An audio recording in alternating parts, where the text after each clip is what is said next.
morning mga kamaster, June 14 ngayon. Nandito tayo sa Bukawi Pet Market. Titingin tayo ng kakatil mga kamaster. Yung mga bandit natin. Ako pinapaganda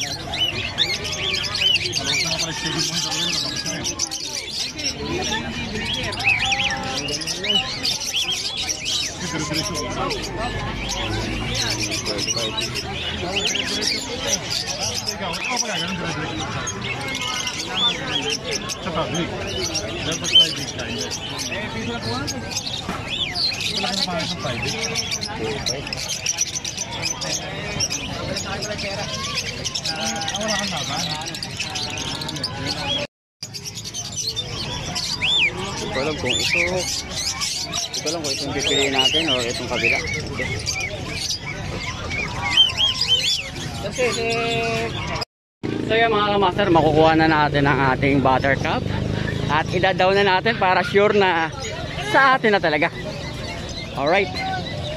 Okay, so yun mga kamaster, sure ball na tayo na pinareserve na natin kay sir. Ano pangalan mo? Khalid. Alid? Khalid.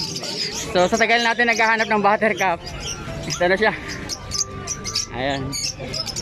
Itong madilaw na to boss ha? Okay, mga bukas ng hapon natin kukunin mga kamaster. 1.5 na lang.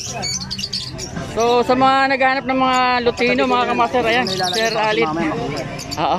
Okay. Talagang binalik-balikan natin to dahil breeder natin to. Alright. Okay. 500.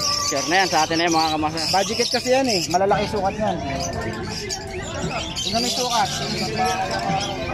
Okay. Boss, salamat ha. Okay, thank you. O, di ba mga kamaster? Nakuha na natin ang ating buttercup. Pwede mo siyang sabihin Lutino Purr, pero pag sinabing buttercup kasi mga kamaster, halos lahat ng balahibo dilaw. Pag sinabing Lutino Purr, may mga batik-batik lang siyang dilaw. Ito, in person mga kamaster, napakadilaw niya. So yun, may bago na naman tayong breeder. Ang kinagandaan dito mga kamaster, proven na, matured na siya mga kamaster.